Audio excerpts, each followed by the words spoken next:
सदक़ल्लाहुल अज़ीम। ला इलाह के वारिस बाकी नहीं है तुझ में, ला इलाह के वारिस बाकी नहीं है तुझ में, गुफ्तार दिल बराना किरदार काहिराना, तेरी निगाह से दिल सीनों में कांपते थे, खोया गया है तेरा जज्बे कलंदराना। वाजिब तकरीम बुजुर्गों, स्टेज पर रौनक फरोज हजरात उलमाए किराम, नौजवानों, मैं आप हजरात के रूबरू चंद मिनटों के लिए हाजिर हुआ हूं। दुआ करें कि अल्लाह तबारक व तआला मुझे सही सही बातें कहने और इस पर अमल करने की तौफीक मरहमत फरमाए। मोहतरम हज़रात, अभी कुछ लम्हे पहले हम सब के बड़े जनाब हज़रत मौलाना आकिल साहब शेखुल हदीस व मुअत्तमिन जामिया बदर-उल-उलूम गढ़ी दौलत बहुत कीमती बातें बता करके गए हैं।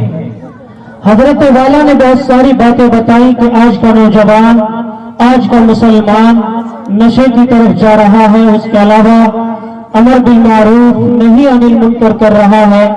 यानी अल्लाह तबारक व तआला ने जिन कामों के करने से हमें रोका है, हम उससे नहीं रुक रहे हैं, और जिनसे मना किया है और जिनको करने का हुक्म दिया है उन्हें नहीं कर रहे हैं।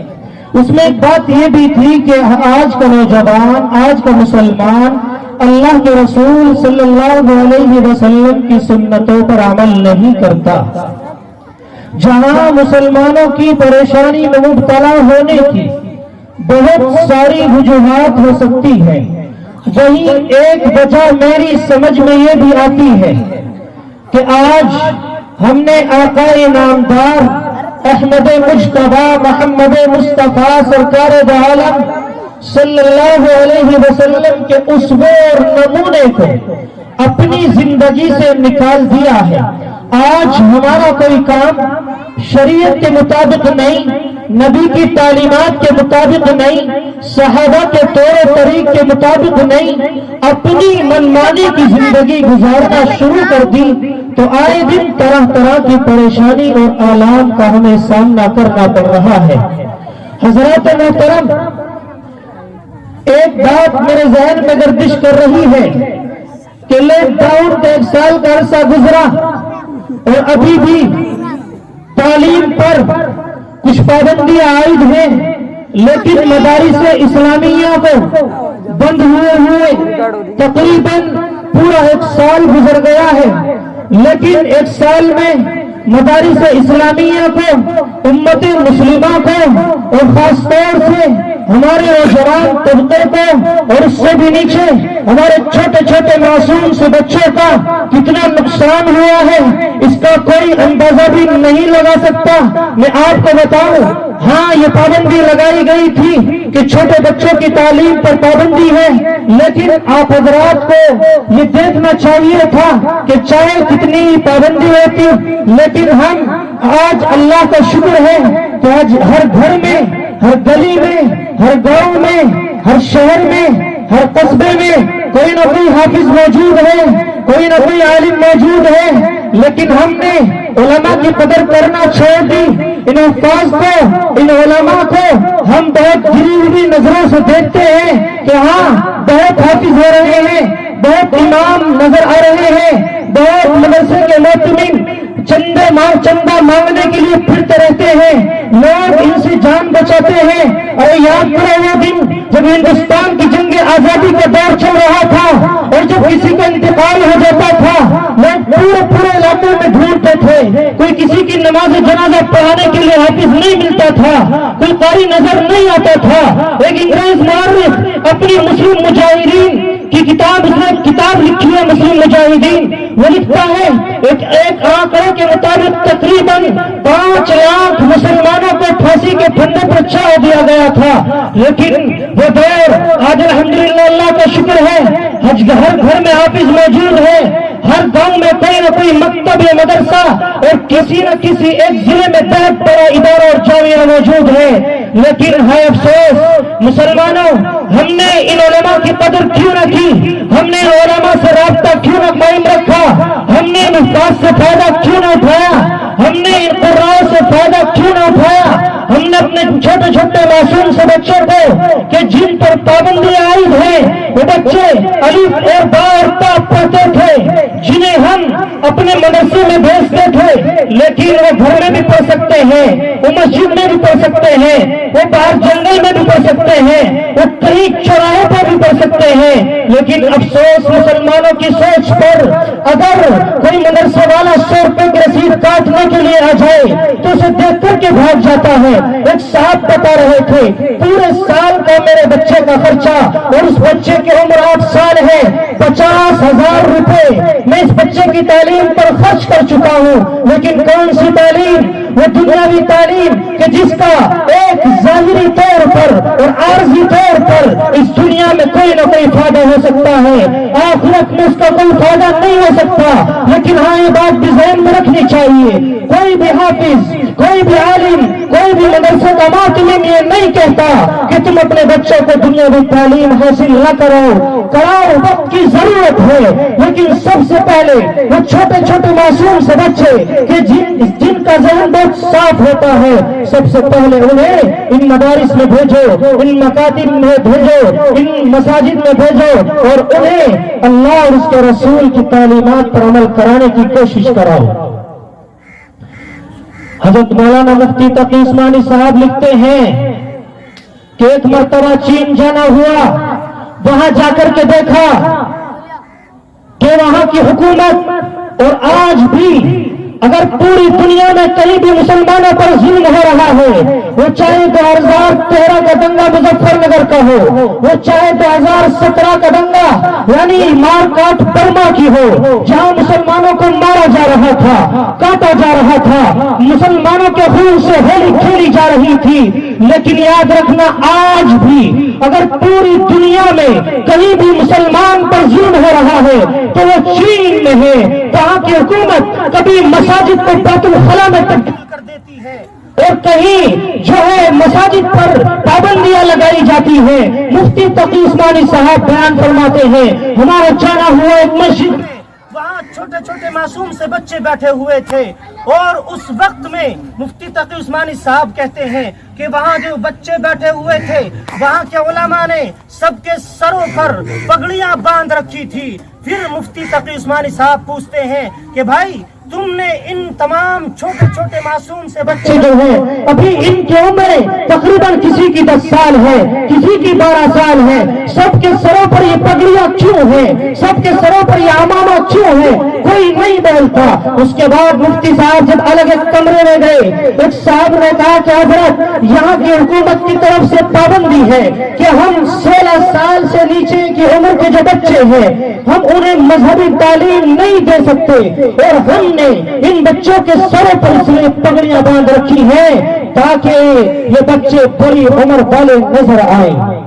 آپ حضرات جانتے ہیں کہ چین میں مسلمانوں کے چہروں پر بہت دیر سے داڑھی آتی ہے، اندازہ لگانا مشکل ہے کہ اس کی عمر 14 سال ہے، 25 سال ہے۔ میرے بھائیوں، اس دور کو، اس تاریخ کا ہمیں مطالعہ کرنا پڑے گا۔ وہ سوویت یونین یعنی روس، جہاں مسلمانوں کی الگ الگ ریاستیں تھی، لیکن اس وقت میں جہاں سلطان صلاح الدین ایوبی اور مسجد اقصی یعنی فلسطین میں جو ہمارا پہلا قبلہ اول ہے، جو 88 سال تک عیسائیوں کے قبضے میں رہا، سلطان صلاح الدین ایوبی نے اسے فتح کرایا۔ مسلمانوں کی تاریخ میں دو بڑے بڑے حملے ہوئے، ایک حملہ صلیبیوں کا حملہ، دوسرا حملہ تاتاریوں کا حملہ۔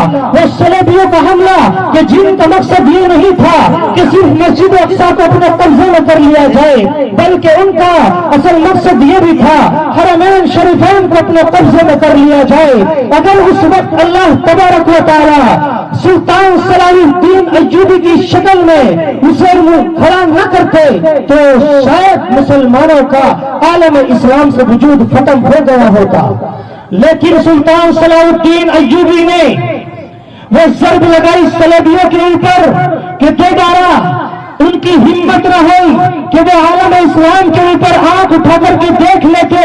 उसके बाद तातारियों का हमला कि जिस जालिम कौम ने मुसलमानों को सफाए हस्ती से मिटाने का एक इरादा कर लिया था, और इस वक्त में अगर कोई ये कह देता था कि तातारी कौम नेस्ते नाबूद हो गई है, कोई इसका यकीन नहीं करता था। इसलिए मेरे भाइयों, इन मदारिस की अहमियत को समझो, इन उलमा से मोहब्बत करो। आज अगर मकातिब, मसाजिद, मदारिस ये उलमा बाकी है तो इनकी मोहब्बत में गिरफ्तार हो जाओ और कुछ फायदा उठा लो। इसलिए कि ये बात कर रहा था सोवियत यूनियन यानी रूस की, उस वक्त अगर कोई मुसलमान ये कह देता था, इस्लाम का नाम ले देता था, तो वहां उसके ऊपर देशद्रोही यानी अपनी खिलाफत से, अपने मुल्क से गद्दारी का उसके ऊपर केस लगता था। लेकिन अल्हम्दुलिल्लाह मैं कुर्बान जो उस वक्त के उलमा पर, वो उलमा जो पहाड़ की चोटियों पर इन छोटे छोटे मासूम से बच्चों को ले जाकर कुरान करीम की तालीमात से रास्ता करा रहे थे, और उसके अलावा गड़े खोद खोद करके नीचे वहां भी अपने छोटे छोटी नस्लों को, मासूम से बच्चों को कुरान करीम की तालीमात से आरास्ता करा रहे थे। मैं अपनी बात को खत्म कर रहा हूँ इसलिए कि वक्त बहुत कम है। हजरत उलमाए किराम तशरीफ फरमा है। मेरे जहन में बात आ रही थी कि हजरत मौलाना अकील साहब दावत बरकातुहुम अपनी तकरीर में बयान कर रहे थे कि मुसलमान सुन्नतों से बिल्कुल अलग है। एक छोटी सी बात बताकर अपनी बात खत्म कर रहा हूँ। हाय अफसोस, मुसलमान जो है अल्लाह के रसूल सल्लल्लाहु अलैहि वसल्लम की सुन्नतों पर अमल नहीं करता, और इतना मुश्किल हो गया है सुन्नतों पर अमल करना कि आज का नौजवान ये दाढ़ी जो आका सल्लल्लाहु अलैहि वसल्लम की सुन्नत है, जिसको जिब्रील अमीन अल्लाह के रसूल के चेहरे पर देखने के लिए जमीन आसमान से उतरा करते थे, फरिश्ते कतारें लगाया करते थे, लेकिन अल्लाह के रसूल की सुन्नत को सहाबा ने अपनाया, तब ताबईन ने अपनाया और उलमाए किराम ने अपनाया। कुर्बान जाऊं मैं जंग आजादी के उलमा पर मौलाना जाफर थानेसरी को अंग्रेजों ने गिरफ्तार किया और लाहौर ले जाया गया। वहां जेल का जो इंचार्ज था, यानी आपको दिल्ली से गिरफ्तार किया गया था, वहां जब आपको उतार दिया गया तो वहां जो जेल का इंचार्ज था उसने कहा कि ये बहुत आसानी के साथ मुल्ला यहाँ तक सफर तय करके आ गए हैं, चुनांचे इन्हें मैं सजाए मौत देता हूँ। जब मौलाना जाफर थानेसरी के कानों में आवाज पड़ी कि मुझे सजाए मौत दे दी जाएगी, मेरा मकसूद पूरा हो जाएगा, मेरा मकसद पूरा हो जाएगा, मैं अपने मालिक हकीकी से जा मिलूंगा। उनके चेहरे पर एक मुस्कुराहट आई। एक अंग्रेज ऑफिसर और पुलिस वाला इस बात को देख रहा है और जेल के इंचार्ज से जाकर के कहता है, वो तो हंस रहे हैं, वो फौरन भी कहता है मैं इन मुल्लाए को हरगिज़ ऐसी मौत नहीं दे सकता कि जिनसे उनके चेहरे पर मुस्कुराहट हो। चुनांचे उन्हें एक पुलिस वाले को हुक्म देता है कि जाओ मौलाना जाफर थानेसरी की दाढ़ी को काट दिया जाए। वो आता है और आपकी दाढ़ी को काट देता है। मौलाना जाफर थानेसरी अपनी दाढ़ी को हाथ में लेकर के रोने लगते हैं। वो पुलिस वाला पूछता है कि जब तुम्हें सजाए मौत दी गई थी तो तुम हंस रहे थे, अभी तो कुछ भी नहीं हुआ है, अभी तो चंद बाल काटे हैं, तुम रो रहे हो। मौलाना जाफर थानेसरी का जवाब सुनो मुसलमानों, जवानों, जो तुम दाढ़ी के डिजाइन बनवाते हो, कभी यहाँ से काट ली, कभी यहाँ से काट ली और यहाँ से रख ली। मौलाना जाफर थानेसरी ने कहा था कि मेरे नबी सल्लल्लाहु अलैहि वसल्लम की सुन्नत है, मैं आज तक इतना बड़ा हो गया, मैंने इस सुन्नत पर कैंची नहीं चलाई। तो मेरे भाइयों, एक मिनट का छोटा सा वाकया, चीन की तारीख में एक वाकया लिखा है। वहाँ एक शेख साहब है, वहाँ उनकी गिरफ्तारी के वारंट जारी हो जाते हैं। वो शहरों से निकल कर कहीं देहात गांवों में पहुंच जाते हैं। एक दिन वो आता है कि उन्हें गिरफ्तार कर लिया जाता है। वो शेख साहब लिखते हैं कि मुझे गिरफ्तार करके एक काल कोठरी में बंद कर दिया गया। वह एक पुलिस वाला आता है, वो भी शेख साहब की दाढ़ी को काटता है। शेख साहब दाढ़ी कटवाने से पहले उससे पूछते हैं कि तू इस कैंची का क्या करेगा। वो कहता है कि मैं इससे तेरी दाढ़ी को काटूंगा। शेख साहब उस जालिम से कहते हैं कि अगर तेरे ऊपर मेरी दाढ़ी काटना फर्ज हो गया है तो मेरी दाढ़ी न काट, मेरी ये गर्दन मेरे जिस्म से अलग कर दे, लेकिन मेरे हबीब सल्लल्लाहु अलैहि वसल्लम की सुन्नत पर हाथ न डाल। शेख साद लिखते हैं, जब मैंने ये कहा तो वो गुस्से में आ गया और चारों तरफ से मुझ पर कोड़े बरसाने शुरू कर दिए, मुझे मां बहन की गालियां देनी शुरू कर दी। उसके बाद मैंने कहा, रब्बी इन्नी मगलूबुन फंतसिर, मैं मौला मेरी मदद तू ही कर सकता है, तेरे अलावा मेरी मदद कोई नहीं कर सकता।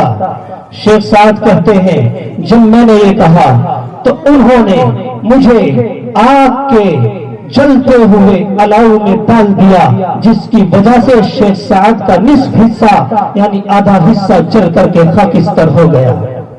मेरे भाइयों, कहने का मकसद सिर्फ ये है, अल्लाह की तालीमात पर, कुरान करीम की तालीमात पर अमल करने वालों ने, अल्लाह के रसूल सल्लल्लाहु अलैहि वसल्लम की सुन्नतों पर अमल करने वालों ने अपनी जानों के नजराने पेश कर दिए, लेकिन कभी सुन्नतों पर आंच नहीं आने दी। नौजवान कौम गहरी नींद से बेदार हो, नौजवान कौम गहरी नींद से बेदार हो, छोड़ दे आवारगी को साहिबे किरदार हो, तो शैता तोड़ हजारे नफ्स से बाहर निकल, फिर मैं कदे से तोड़कर मैना व सागर निकल, पानी पानी करके ही मुझको कलंदर की बात, तू झुका जो गैर के आगे, न तन तेरा न मन तेरा, अपने मन में डूब के ताजा सुरागे जिंदगी, अगर मेरा नहीं बनता तो न बन, अपना तो बन।